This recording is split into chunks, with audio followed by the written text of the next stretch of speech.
Good morning friends, exam 24 channel में मनीष मिश्रा आपका हार्दिक स्वागत करता हूं।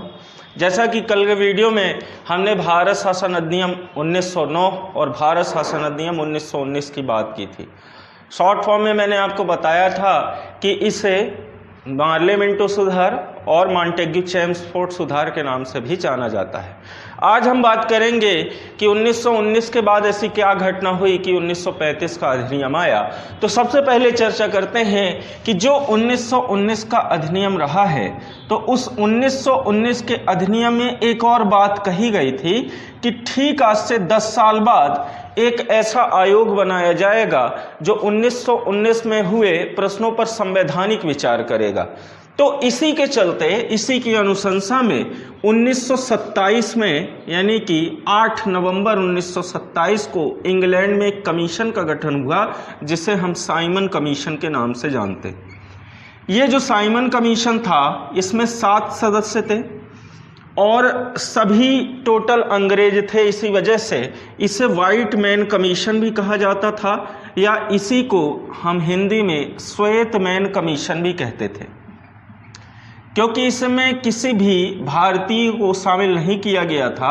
और जैसे ही 3 फरवरी 1928 को यह भारत पहुंचता है, तो मद्रास में चूंकि अधिवेशन हुआ था जिसमें एम.एन. अंसारी इसकी अध्यक्षता करते हैं, और इसी कांग्रेस के अधिवेशन में 28 दिसंबर 1928 को इसका संपूर्ण रूप से क्या किया जाता है, विरोध किया जाता है। यानी कि इस तरीके से विरोध हुआ। विरोध का कारण केवल एक रहा है कि इसमें किसी भारतीयों को शामिल नहीं किया गया था, क्योंकि मैंने आपको बताया था कि गैर सरकारी सदस्यों की जो नियुक्ति थी वो 1909 के अधिनियम से चालू हो गई थी। लेकिन किसी भी आयोग में भारतीयों को जब शामिल तो कर दिया जाता था, परंतु इसमें न शामिल करने का ऐसा क्या कारण रहा है जो कि भारतीयों के मन में विरोध पैदा करता था। और इसी की अनुशंसा में जब विरोध हुआ तो सितंबर में, आपको पता है कि फरवरी में आने के बाद धीरे धीरे जगह जगह पर जब साइमन कमीशन गया है, तो सितंबर में लाहौर जाता है और लाला लाजपत राय और उनकी टीम मिलकर के इसका विरोध करती है। जैसा कि इस विरोध के दौरान जो सैंडर्स था जिसने लाठीचार्ज का आदेश दिया, और लाला लाजपत राय पर क्या होता है, लाठी प्रहार की जाती है। और लाठी प्रहार करने में दिसंबर में उनकी क्या हो जाती है, मृत्यु हो जाती है। मृत्यु के समय उन्होंने एक बात भी कही थी कि मेरे ऊपर प्रहार किया गया लाठी का एक एक बार अंग्रेजों के शासन के ताबूत की आखिरी कील साबित होगा। ये कई बार पूछा भी गया है कि कथन किसका है, तो आपको ये चीज याद रखनी कि ये लाला लाजपत राय का था। ठीक है, तो अब हम बात करते हैं कि इसके पश्चात देखिए समय चलता गया, संशोधन हुआ। संशोधन होने के पश्चात 1935 में साइमन कमीशन ने जो रिपोर्ट प्रस्तुत की, उसी के आधार पर जो अधिनियम आता है उसे हम भारत शासन अधिनियम 1935 कहते हैं। सबसे महत्वपूर्ण अधिनियम में से एक माना जाता है, क्योंकि हमारे भारतीय संविधान को 1935 अधिनियम की प्रतिलिपि कहा जाता है। 1935 अधिनियम की प्रतिलिपि कहा जाता है क्योंकि इसमें 321 अनुच्छेद रहे हैं, प्रस्तावना का अभाव रहा है, और लगभग 250 जो अनुच्छेद थे वो सेम टू सेम आपके संविधान में 1935 के अधिनियम में लिए गए। अब आपको एक चीज और याद रखनी है, जब मैं आगे सोर्स ऑफ कॉन्स्टिट्यूशन पढ़ाऊंगा और भारतीय संविधान के स्रोत की कहां से क्या क्या चीजें ली गई हैं, तो आपको याद रखना है कि जो आपातकालीन प्रावधान है वो 1935 के अधिनियम से ही लिए गए। लेकिन आपातकालीन प्रावधान के समय पे मूल अधिकारों का स्थगन जो लिया गया है वो कहां से लिया गया, जर्मनी से लिया गया। तो हमेशा कंफ्यूज ना होइएगा, पेपर में अक्सर आप लोग जो है इसको लेकर के गलत करके आते। तो अब बात करते हैं 1935 के अधिनियम की जो विशेषताएं रही हैं। तो इसमें अखिल भारतीय संघ की स्थापना हुई, जो कि 11 ब्रिटिश प्रांतों, 6 चीफ कमिश्नरी क्षेत्रों और उन देशी रियासतों को मिलकर के बनना था जो स्वेच्छा से जो है इस संघ में सम्मिलित होना चाहती थी। तो इस तरीके से अखिल भारतीय संघ की स्थापना हुई। स्थापना के साथ साथ इसी अधिनियम के दौरान क्या होता है, 1 अप्रैल 1935 को एक सेंट्रल बैंक बनाया जाता है जिसको हम बाद में आरबीआई के नाम से जानते हैं। इसके अलावा संघीय न्यायालय की भी स्थापना। उस समय देखिए दोस्तों, संघीय न्यायालय दिल्ली में तो था, साथ में इसे फेडरल कोर्ट का नाम दिया गया, जो बाद में भारत का सुप्रीम कोर्ट भी बनता है। 28 जनवरी 1950 को इसको पूर्ण रूप से स्थापना की जाती है। तो इस संघीय न्यायालय में उस समय पे एक मुख्य न्यायाधीश और 6 अन्य न्यायाधीश हुआ करते थे। तो इस तरीके से दोस्तों ये 1935 का अधिनियम था। 1919 के अधिनियम के दौरान मैंने आपको बताया था कि जो प्रांत में द्वैध शासन व्यवस्था लाई गई थी वो लियोनस कार्टियस द्वारा लाई गई थी। इसी वजह से प्रांतों में द्वैध व्यवस्था के जनक जो थे वो लियोनस कार्टियस। चूंकि प्रांतों में द्वैध शासन व्यवस्था का असफल हो जाने के कारण उस समय 1935 में केंद्र में द्वैध शासन व्यवस्था को लाया जाता है। हालांकि 1935 के अधिनियम के पहले भी कई ऐसी घटनाएं हुई थी, जैसे नेहरू रिपोर्ट में जिसमें 10 सदस्य रहे हैं, उनकी कई ऐसे मांगे थी, जैसे औपनिवेशिक राज्य, इसके अलावा प्रांतीय स्वायत्त प्रशासन था, और इसके अलावा आपका संघीय न्यायालय, अखिल भारतीय संघ।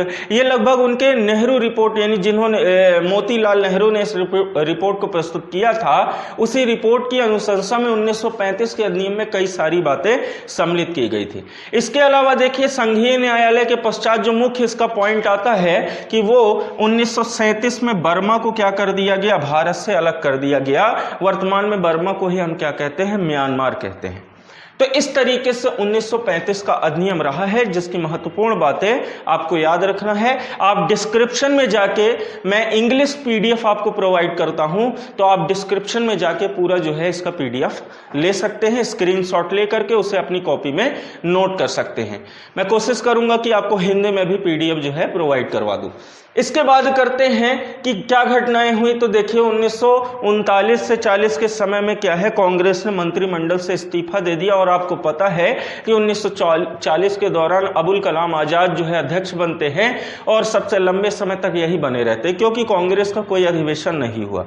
इसी समय देखिए अगस्त प्रस्ताव भी लाया गया, भारत छोड़ो आंदोलन हुआ, शिमला समझौता हुआ, कैबिनेट मिशन आया, क्योंकि अब संविधान को बनाने की पूरी बात कही जा रही थी। उसी समय क्या होता है कि 4 जुलाई 1947 को एक अंतिम एक्ट पारित किया जाता है, जिसे भारतीय स्वतंत्रता अधिनियम 1947 कहा जाता है। तो अब अपन उसकी चर्चा करते हैं। तो ये जो प्रस्तुत किया गया, कब किया गया दोस्तों, तो 4 जुलाई 1947 को ब्रिटिश संसद में पेश किया जाता है, जिसे हम भारतीय स्वतंत्रता अधिनियम के नाम से जानते हैं। भारतीय स्वतंत्रता अधिनियम। इसके पश्चात दोस्तों क्या हुआ, इसे जो मान्यता प्रदान की गई वो 18 जुलाई को प्रदान की गई थी।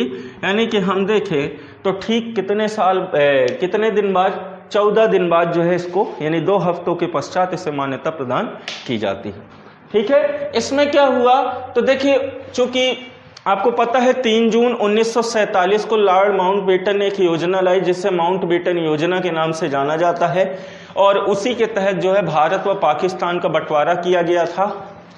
चूंकि योजना तो आ गई थी, 1947 के अधिनियम में यह कहा गया कि भारत व पाकिस्तान नामक 2 अधिराज्य बनाए जाएंगे, और इन दोनों का एक एक गवर्नर जनरल भी होगा, और दोनों का एक एक केंद्रीय बैंक भी होगा। लेकिन जब तक इन दोनों देशों का संविधान नहीं बन जाता है, तब तक भारत शासन अधिनियम 1935 लागू रहेगा। तो ये था 1947 का दोस्तों अधिनियम। चूंकि ज़्यादा बड़े अधिनियम नहीं थे, लेकिन 1935 के कुछ प्रमुख फैक्ट हैं जो आपको याद रखना है। मैं जल्द ही किसी दिन एक वीडियो में 1935 से बनने वाले प्रश्न या संविधान के जितने भी इतिहास में जो एक्ट मैंने बताए हैं, उन एक्ट के जितने भी महत्वपूर्ण प्रश्न, उसका पीडीएफ जो है आपको प्रोवाइड कर दूंगा, और एक एक क्वेश्चन पर चर्चा कर लेंगे। इससे आपका एक्ट से संबंधित जो भी टॉपिक है, जो भी प्रश्न है, जो भी डाउट है, वो क्लियर हो जाएगा। तो दोस्तों इस तरीके से हमने देखा कि भारतीय संविधान का इतिहास कैसा रहा है। इसके पश्चात अब हम जो आगे बात करेंगे अगले वीडियो में, वो करेंगे कैबिनेट मिशन के बारे में बात करेंगे, संविधान सभा इत्यादि के बारे में बात करेंगे, और कुछ दिनों में जैसे ही ये हमारा टॉपिक समाप्त होगा तो हम क्या बात करेंगे, संविधान शुरू जो होगा, सोर्स ऑफ कॉन्स्टिट्यूशन, उसके बाद उसके प्रत्येक भाग, अनुच्छेद, इन सभी के बारे में। तो आज के वीडियो में इतना ही। मिलते हैं कल के पुनः सुबह 10 बजे के वीडियो में। तब तक के लिए नमस्कार।